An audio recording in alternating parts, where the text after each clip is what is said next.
Assalamu alaikum and welcome to Islamic Audiobooks collection. Today I'll be reading Seeing Through France's Double Standards and Hypocrisy, posted by Lukman Haris, which can be viewed at islam21c.com. Let's read. Seeing Through France's Double Standards and Hypocrisy by Lukman Haris. Recent events in Paris over the past few weeks have caught global attention. Last month, 2 people were stabbed outside the former offices of the satirical magazine Charlie Hebdo after it published the controversial caricatures mocking the Prophet Muhammad, peace be upon him, to emphasize the right to free speech. A high school history teacher who had reportedly shown images mocking Prophet Muhammad, peace be upon him, in a lesson on freedom of expression was then brutally murdered on 16th of October. Quite rightly, the world stood up and condemned them, and so did the Muslim community leaders in France, as well as the Organization of Islamic Cooperation, the OIC. However, it also defies logic why criticism of the justification for blasphemy-based harassment of any religion in the name of freedom of expression was quite muted in comparison. About 2 years ago, the European Court of Human Rights ruled to uphold an Austrian court's decision that defaming Prophet Muhammad exceeds the permissible limits of freedom of expression. A cursory look at the global media, however, reveals that showing cartoons denigrating the Prophet of Islam, peace be upon him, to school children and republishing the insulting cartoons were seen as acceptable or defiant gestures in defense of free expression. In comparison, the immense hurt caused to the feelings of more than 2 billion Muslims, including those who have lived in Europe and France for a long time, was barely highlighted with the emphasis it deserved. The French may defend such insults to religious beliefs as the essence of laïcité, the French word for the secularism that separates religion and the state in the country, and see freedom of expression as absolute. However, to France's large Muslim community, as well as their brethren worldwide, laïcité has meant a lack of respect towards the belief of this community. Interestingly, the claim that freedom of expression is absolute is false, as France and other European countries have laws against anti-Semitic hate speech.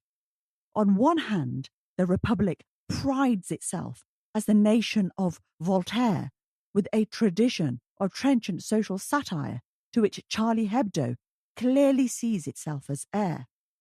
On the other hand, France has restrictive privacy laws, some of the toughest hate speech laws in the European Union, and a ban on Holocaust denial. This combination of Voltairean bravado and restrictive measures has created a deeply contradictory attitude toward free speech. France's attitude to free speech is thus fraught. On many occasions, their hypocrisy that freedom of speech can be trashed if it does not suit their purpose has also been exposed. The problem seems to be France's inability to recognize Islamophobia and anti-Arab xenophobia as hate speech at all.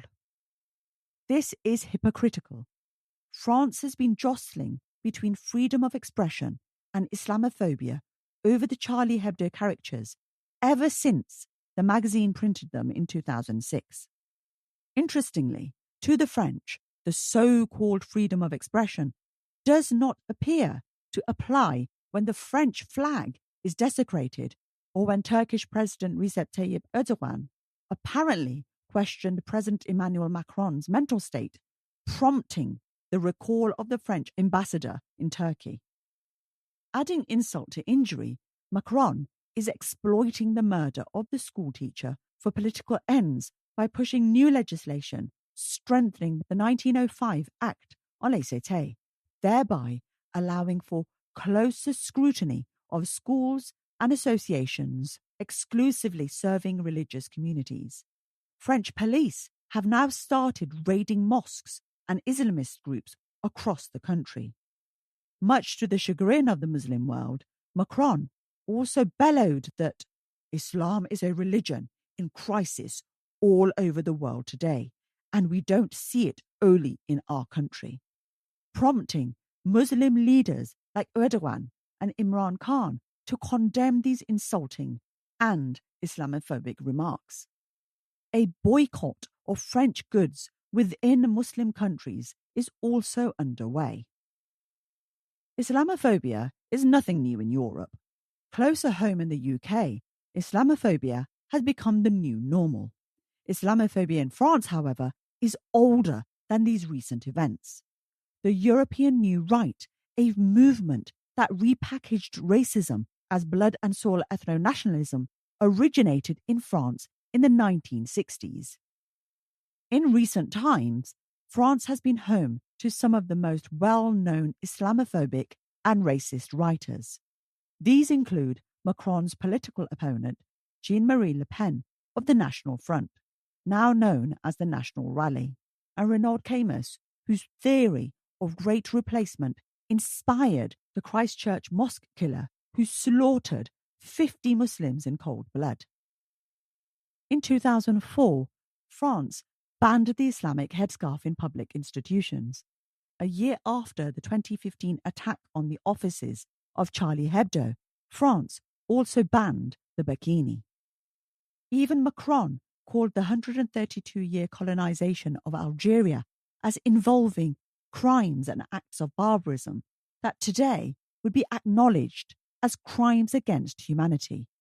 Has France ever apologized for this atrocity, let alone pay compensation?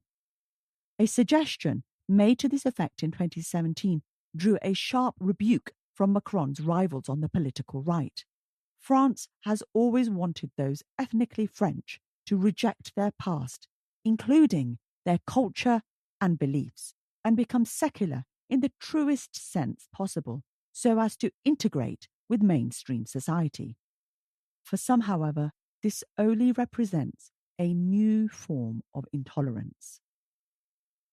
Insulting the dignity and personality of the beloved Prophet of Islam, peace be upon him, is part of the well-oiled global Islamophobia campaign. It is nothing new. During the times of the Prophet, peace be upon him, the Meccans called him a poet, a magician, and a madman, among other names. Today, he is insulted with other labels. Modern critiques of some of the undertakings of the Prophet, peace be upon him, are meant to question the civility of Islam in the ongoing manufactured clash of civilizations that fuels both Islamophobes and extremists. Michael Bonner notes, many of these modern arguments over historiography and over the rise of Islam and the origins of jihad more generally began in the 19th and the earlier 20th centuries among European academic specialists in the study of the East, often referred to as the Orientalists. Bonner highlights that the motivation of these arguments cannot be disconnected from their involvement in the colonial project. Islamophobes always invoke the freedom of speech argument to peddle their racist ideology.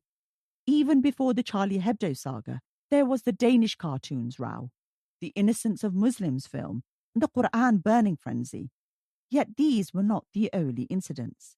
Various Islamophobic reports full of many similar insults, desecrations, and attacks against Islam and Muslims have failed to grab public attention.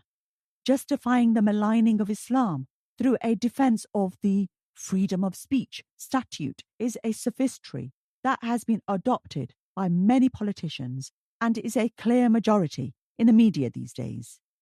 It is interesting that when it comes to insulting Islam, the only Western value that is advocated fervently is the concept of freedom of speech. What about other important values such as tolerance and diversity that have ostensibly been helping to cement multicultural societies in the West.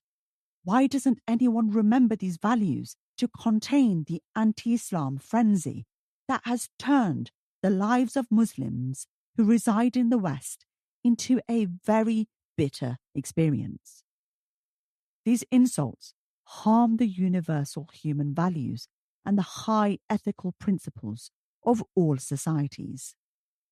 Muslim countries and organizations like the OIC should not only expose and condemn these instances of hate speech, but also act decisively to pursue a relentless campaign to promote respect for the sacred values of all religions. At the grassroots level, the correct response is not violence.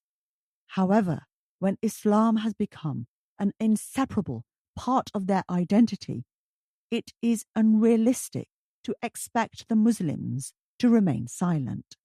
In fact, they should not. It is therefore imperative for them to be part of the well-orchestrated initiatives both to thwart anti-Islamic conspiracies and to raise awareness about the exemplary personality of the beloved Prophet, peace be upon him. That is it for today. I hope you found this article beneficial. Hope your day is full of blessings. Assalamu alaikum.